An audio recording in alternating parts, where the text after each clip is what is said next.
నాగేశ్వరరావు గారు చెప్తున్నారు గుమ్మడి గారు మా చేతిలో ఒక బొమ్మాయి పిల్లలు దేవుడిని గాలిలో వేసినప్పుడు ఇది బొమ్మ గాని పురుషు గాని ఏదో ఒకటి మీరు రెండిట్లో ఏదో ఒకటి మాత్రమే చెప్పండి అలాగే గుమ్మడి గారు అన్నారు, ఏం చెప్తాను బాబు, అది బొమ్మ పడిందో బొరుసు పడిందో కనిపించదు ఆయన, ఇంట్లో కళ్ళద్దాన్ని మర్చిపోయి వచ్చాను కాబట్టి ఆ బొమ్మ బొరుస ఏదో నివేచింది. సరే గుమ్మడి గారు, నా తరఫున బొమ్మ అదే బొమ్మే పడింది, నేనే గెలిచాను. మరి మీ తరఫున ఏం తీసుకుంటాను చెప్పండి. మీరు గెలిచారు కాబట్టి మీరైతే చెప్పండి. నేను పోలింగ్ వేస్తాను. మీ తరఫున బ్యాటింగ్ ఎవరిని పంపిస్తాను? ఇంకెవరిని బాబు? ఏది కనిపించినా వీర బాలుడు బాధే మా మోహన్ బాబు ఉండనే ఉన్నాడు. నాయన మోహన్ బాబు, నువ్వు వెళ్ళి ఆ నాగేశ్వరరావు ఏదో విసిరేస్తాట, దాన్ని చితకబాదిరా నాయన. మోహన్ బాబు గారు ఇంటి నుంచి బ్యాట్ తీసుకురాలేదు, కనిపించలా బ్యాట్. రోకల బండ తీసుకొచ్చాడు, పెద్ద రోకల బండ అది తీసుకొచ్చాడు. ఈయన బౌలింగ్ నాగేశ్వరరావు, ఫీల్డింగ్ సెట్ చేస్తున్నాడు నాగేశ్వరరావు గారు. బాలకృష్ణ కొంచెం అక్కడే నాగార్జున నువ్వు ఇంకొంచెం ఇంకా అవసరం అయితే ఇంటికి వెళ్ళిపో. వెంకటేష్ నువ్వు నా వెనకెందుకుంటున్నావు, నా దూరంగా అని ఇటు తిరిగాడు. ఓ విజయశాంతి, నువ్వు మటుకు నా పక్కనే ఇక్కడ.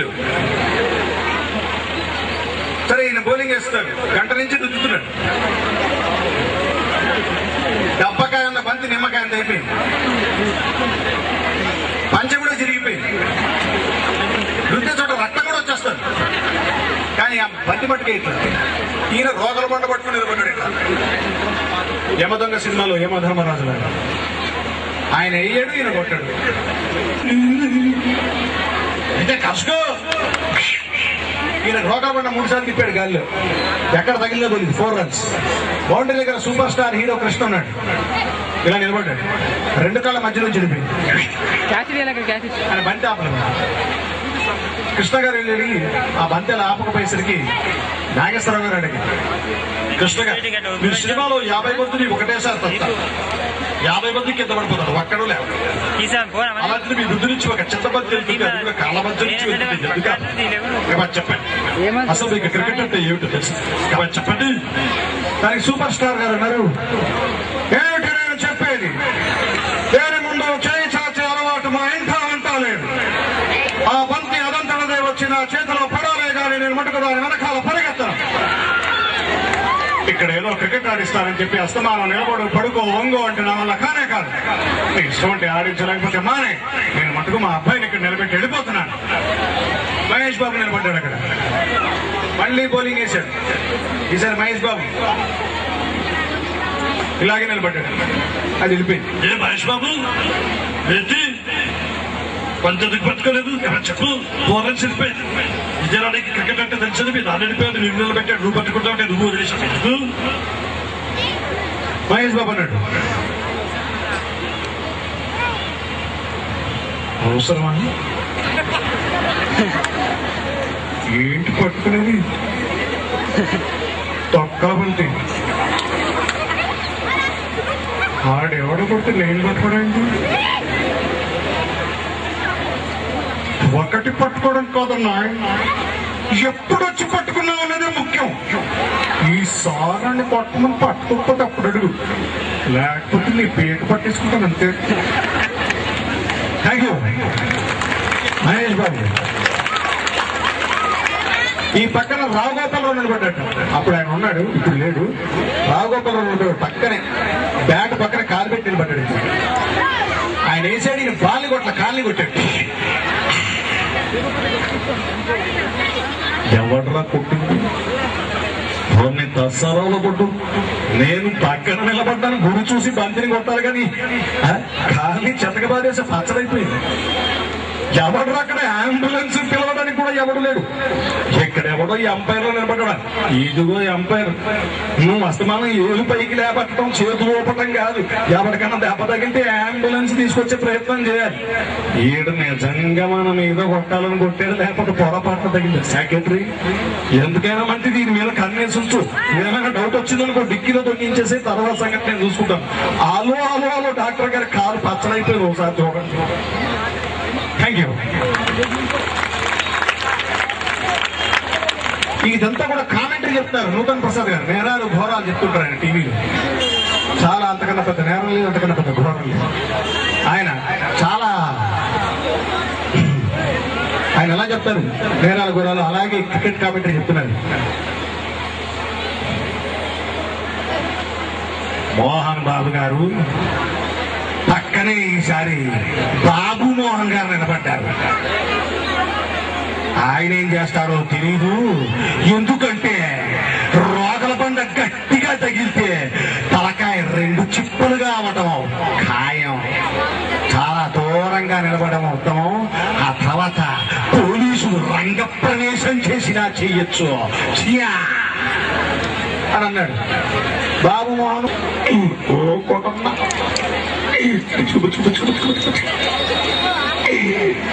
ఏమన్నా ఇట్లుంది, ఈ ఆట ఏందన్నా ఇట్లుంది,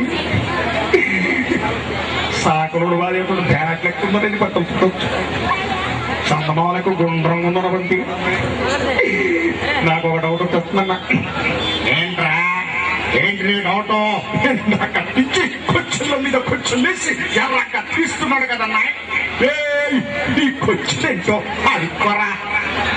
ఏం లేదన్నా, బ్యాట్ ఏమో పొడుగునే ఉంది, బంట్ ఏమో గోనకున్నది, ఈ ఏమో కాలు కట్టుకుంటారు, కాలు తగ్గుకుంటారు, ఏమో నడుపు అనబోయి ఎప్పుడు మీద అడుక్కునే పద్ధతిరా.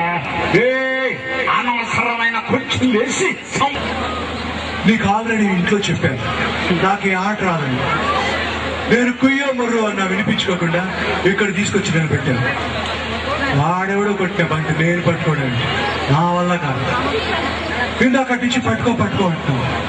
పట్టుకోవడానికి అదేమైనా నగ్మ నడువా? డాన్స్ వేస్తావా? లేదు. అయినా ఆ బంతిలో నాకు రామచంద్రుడు కనిపించలేదు. నా రాముడు ఎందులో అయితే ఉంటాడో ఆ వస్తువులే నేను ముట్టుకుంటాను. బంతిలో రాముడు కనిపించేంత వరకు నేను కాదు కదా ఇక్కడ ఆట ఆడేవాళ్ళు ఎవరు కూడా బంతులు పట్టుకోవడానికి వీళ్ళు. ఇది నా వంతుగా కర్తవ్యంగా చెప్తున్నాను. మీరు ఆడుకుంటే ఆడుకోండి, నేను ఇంటికి వెళ్ళిపోతున్నా అంతే. నాగార్జున గారు కూడా వెళ్ళిపోయారు. క్రికెట్ ఆడతలేదు, అందరూ ఇంటికి వెళ్ళిపోతున్నారు. ఈ లోపల సుధాకర్ గారు వచ్చారు. పిచ్చి కొట్టుడు సుధాకర్ అంట. మనం ఆ టైప్ లో మాట్లాడుతుంటారు ఆయన బ్రహ్మానందం గారు ఇద్దరు వచ్చారు. సుధాకర్ గారు చేశారట బ్రహ్మానందం గారి మీద. అద్దా రాత్రి పడుకుంటే ఎవడో చిటికిన వేలు తొక్కిపోయాడు, నా వల్ల కాదు బౌలింగ్ వేయటం. అందుకోసం ఆ నాగేశ్వరరావు గారి దగ్గర బాల్ తీసుకుని నువ్వే బంతులు చకచకా వేయన్నా. ఓహో వేస్తే బంతి లేకపోతే తంతి, ఇదిగో కుంటి అని భుజం చేశారు బ్రహ్మానందం గారు.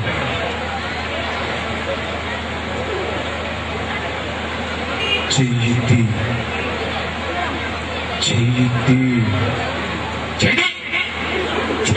తీయరా ఏడేంటి నన్ను ఇలా తింటున్నాడు. ఆయన నీకు బంతులేస్తారని చెప్పానంటరా. నేను ఎప్పుడు చెప్పాను రా? అక్కడ 3 కర్రలు ఇక్కడ 3 కర్రలు పెట్టి మధ్యలో పరిగెడతారంట. మీరు మధ్యలో పరిగెడతారంటే గుడి చుట్టూ పరిగెత్తిన పుణ్యమన్నా వస్తుంది. ఇక్కడ పరిగెడితే ఆ రోడ్డు బంతేసుకుని కొడితే అది మన కాయ తగిలితే ఓరి నాయనో నీకు దండం పెడతా అని పరిగెత్తబడద్దు, పొరిగబడద్దు, బడికి పెడతా ఎక్కమని.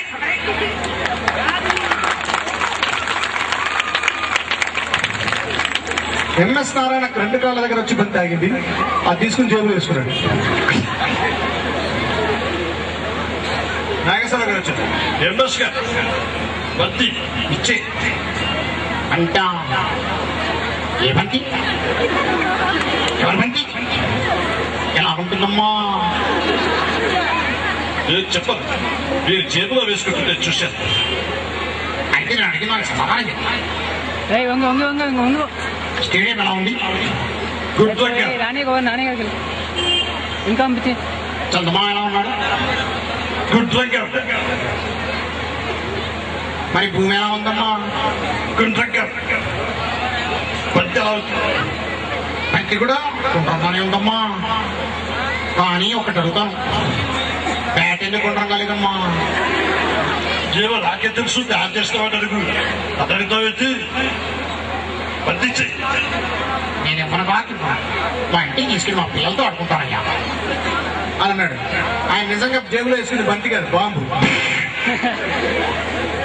ఫినిష్ అయిపోయాడు. అసలు బంతి అక్కడ ఉంది. పొరపాటు వాడు ఇచ్చాడు కదా తీసుకోలేదు, వేరు భావం అయిపోయేవాడు అని చెప్పి ఇంత లోపల ఇలా అనుకుంటుంటే ప్రకాష్ రాజ్ గారు వచ్చారు. ఏంట్రా ఇది? చాలా మంది చూసా, నేను కళ్ళల్లో కళ్ళు పెట్టి చూశానంటే వాడు అవుట్ అయిపోవాల్సిందే. మనతో పెట్టుకోవద్దు, ఎన్ని చేశాం. ఈ బంతులాడ కోసం ఒకడు మట్టుకు నిద్రపోతున్నాడు. వాడి గురించి నేను పట్టించుకోవట్లేదు. ఎందుకు అని ఎలా నిద్రపోతున్నాడో అనేది నాకు కావాలి. వాడిని తీసుకురండి అక్కడ. అందరూ అటు వెళ్ళారు. ఈ లోపల మెగాస్టార్ చిరంజీవి గారు వచ్చారు. ఆయన వచ్చి, చూడు బాబాయ్, మనం ఏంటి, మన స్టైల్ ఏంటి, మనకున్నటువంటి పవర్ ఏంటి? ఆ బంతిని ఎవరో వేస్తే మనం బ్యాటింగ్ కు వెళ్లి ఆ బంతి మనం కొట్టాల్సిన అవసరం లేదు. ఎవరో మన కొట్టకుండా అవుట్ అయితే ఎవరో ఎంపైర్ గా చెయ్యి పైకెత్తే మనం అవుట్ అయిపోయి పెవిలియన్ కి వెళ్ళాల్సిన అవసరం లేదు. అందుకే ఈ క్రికెట్ నే నేను మార్చేశాను.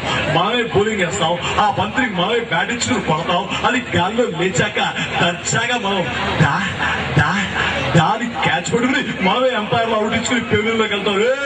ఈ లోపల ఎవరన్నా పైకి ఏం లేపాడా రఫ్ ఓడింగ్ చేయగలరా అని చిరంజీవి గారు అన్నాడు. చిరంజీవి గారు అలానే పక్క తప్పుకున్నారు. ఇంత లోపల ఆ వెళ్ళిన వాళ్ళంతా ఆ వ్యక్తిని తీసుకొచ్చారు ప్రకాష్ రాజ్ గారి దగ్గరికి. వాడు అపరిచితుడని వీళ్ళకి తెలియదు. జుట్టు ఎంత ఉంది, ఏంట్రా అంత జుట్టు పెట్టుకుని ముందుకు వాల్చుకుంటే బంతి ఎట్లా కనపడుతుందిరా నీకు? క్యాచ్ ఎట్లా పడతావు నేను అడుగుతున్నా చెప్పు. నాకు వాడు వీడు కాదు, కావాల్సింది నువ్వు అనేసరికి వాడు సమాధానం చెప్పలేదు. ఈయన ఒక దెబ్బేశాడు. ఎందుకు రా కొట్టావు? నన్నెందుకు కొట్టావు? బంతి పట్టుకోలేదనే కదా. ఎప్పుడన్నాను బంతి పట్టుకున్నావా? అంత బరువున్న బంతి ఏ దేశంలోనూ తయారు చేయరు, మన భారతదేశంలోనే ఎందుకు చేస్తున్నారు? అలా బంతులు పట్టుకోకపోతే చాలా ప్రమాదం ఉంది. అందుకోసమే నేను చెప్తున్నాను, తేలికైన బంతులు తయారు చేయండి, లేకపోతే చాలా గొడవ అయిపోతుంది. Thank you very much. ఇలా నాకు చక్కటి అవకాశాన్ని కలిగించారు మీ అందరి సమక్షంలో ధన్యవాదాలు చేయడానికి. వారందరికీ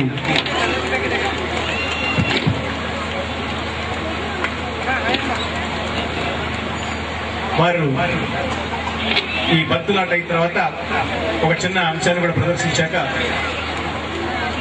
చక్కటి కార్యక్రమం హరికృష్ణ గారు ఇచ్చారు.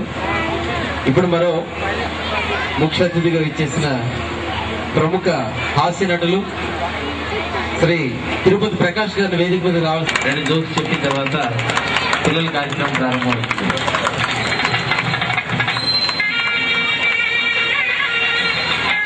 నవీన్ కుమార్ గారు షాల్తో సత్కరిస్తున్నారు మరియు జ్ఞాపకం బహుకరిస్తున్నారు. వారి కాలాన్ని వెచ్చించి ఇక్కడ రావడం, ఇలా మనం గౌరవించుకోవడం అనేది చక్కని సంప్రదాయం. నాట్ ఏ కార్పొరేట్ స్కూల్ కాదు ఇది. ఇక్కడ ఓన్లీ చదువుకు మాత్రమే విలువ, ఇంకా వేరే హంగామాలు ఏమీ లేదు. ఓన్లీ చదువు చదువు చదువు. ఆ మేడం చూస్తే తెలిసిపోతుంది. మేడం గారు ఎక్కడున్నారు? ఆ మేడం చూస్తే ఆవిడ ఎంత సిన్సియారిటీ ఏంటి అన్నది ఆవిడ మా ఇంటికి వచ్చినప్పుడు తెలిసింది నాకు. సో ఈ స్కూల్ ఇంకా అభివృద్ధి అయ్యి హైదరాబాద్ లోనే కాదు మొత్తం స్టేట్ మొత్తం వీళ్ళ బ్రాంచెస్ అవ్వాలని దేవుని కోరుకుంటూ సెలవు తీసుకున్నాను. Thank you madam.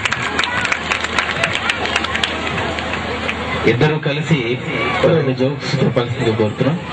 సరే, నేను అన్నయ్య కలిసి ఒక్క 10 నిమిషాలు మిమ్మల్ని ఎంటర్టైన్ చేస్తాం. కామెడీ స్కిట్స్ చేస్తున్నాం. ప్రస్తుతానికి ఇది స్టేజ్ కాదు, ఒక బ్యాంకుగా మనం మార్చేద్దాం దీన్ని. అన్నయ్య ఏమో మేనేజర్, నేను ఆయన దగ్గరకు వచ్చే కస్టమర్. టైం అయిపోయినట్టుగా ఉంది. బ్యాంక్ టైము అది తలుపులో వేసేసేయండి. నమస్కారం నమస్కారం మేనేజర్, నమస్కారం. ఎవరైనా చూడండి, గుర్తుపట్టలేదా? నేను గుర్తుపెట్టలేదు. 1,00,000 మంది వస్తుంటారు అయ్య బాబోయ్ బాబోయ్. వాళ్ళందరికీ మేము మాట్లాడుతుంటాం. ఎవరైనా నేను నిజాలు గుర్తుపెట్టుకుంటాం. మేము బాలానగర్ లో మీరు బ్రాంచ్ మేనేజర్ ఉన్నప్పుడు మేము మీ దగ్గర లోన్ తీసుకున్నాం అండి. బాలానగర్ దగ్గర చాలా మంది వదిలిస్తున్నారు. మీరు ఎక్కడ ఏ ఊరి నుంచి వచ్చారు? అయ్యో బాలానగర్ బ్రదర్స్ అండి బాబు. ఓహో బాలానగర్. మిమ్మల్ని ఎట్లా మర్చిపోతారా? లోన్ తీసుకున్నారు. ముగ్గురు వచ్చారు కదా అప్పుడు మీ అన్నదమ్ములు. అవునండి. వచ్చారండి. అంటే వాళ్ళు ఇప్పుడు హాలిడేస్ కదండి ఊరు వెళ్ళారండి పిల్లలతో పాటు. హాలిడేస్ అని ఊరు వెళ్ళారు. అవునండి. అంటే మీకు లోన్ కడతామని చెప్పి ముగ్గురుతో నేను వచ్చానండి. లోన్ అవును. పక్కగా నీకంటే పుట్టిగా ఉండేవాడు మా అన్నయ్య అండి. మీ అన్నయ్య. అవునండి. అతనికి లోన్ ఇచ్చాను. ఏం చేస్తున్నాడు ఇప్పుడు ఆయన అండి గులాబీ తోట వేసాడండి. గులాబీ తోట. అవునండి. బాగా ఎర్రగా చేస్తున్నాండి పూలు. సూపర్ అండి. ఎరువు గిరు బ్రహ్మాండంగా వేసామండి. ఒక్కొక్క పువ్వు ఈ సైజు ఉందండి. ఏది ఏ సైజు?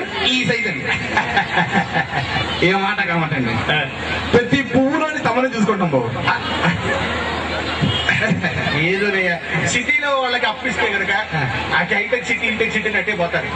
మీరు కాబట్టి అభిమానంతో అలా పూలల్లో నా ఫేస్ చూసుకుంటున్నారు. అది మీ అభిమానం అయ్యా. థ్యాంక్స్ అండి. అవును. నీకంటే లావుగా పొడుగ్గా ఉండేవాడు మా రెండో అన్నయ్య అండి. నీ రెండో అన్నయ్య. ఆయన కూడా లోన్ ఇచ్చారు. ఆయన ఏం చేస్తున్నాడు? ఆయన విగ్రహాలు వ్యాపారం చేస్తున్నారండి. విగ్రహాల విగ్రహాలు దేవుడి విగ్రహాలు.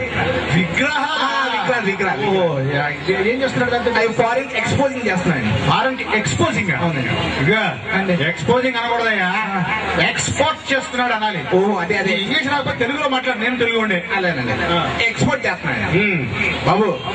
ఏ మాట కా మాట ప్రతి విగ్రహంలో మిమ్మల్ని చూసుకుంటాడు బాబు. బాబు గారు చాలా సెన్సిటివ్ గా ఉన్నారు.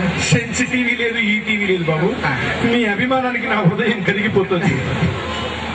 సరే వాళ్ళిద్దరి సంగతి చెప్పావు. నేను ఇచ్చిన లోన్తో నువ్వేం చేస్తున్నావు? నేనా అండి? వద్దులేండి బాబు. కుదిరే బాగోలేండి. చేయకూడని వ్యాపారం చేస్తున్నావా ఏంటి? లేదండి. మంచి వ్యాపారం చేస్తాను. చెప్పు మరి. అంటే వద్దులేండి బాబు. అంటే అడుగుతున్నా కదా పక్కన చెప్పు. మీ అన్నదమ్ములు ఇద్దరు చెప్పా. నేను చెప్పడానికే చెప్పానండి. చెప్పే. నేను చీప్ పందులు వ్యాపారం చేస్తున్నానండి. చీప్ పందుల వ్యాపారం.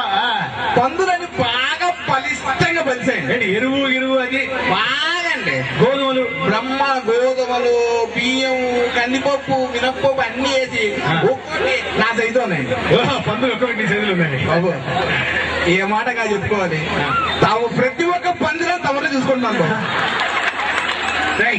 Loan cancel. అన్నదమ్ములు ఇద్దరు తీసుకురా. క్యాన్సల్. నా కోపడకండి. Thank you very much.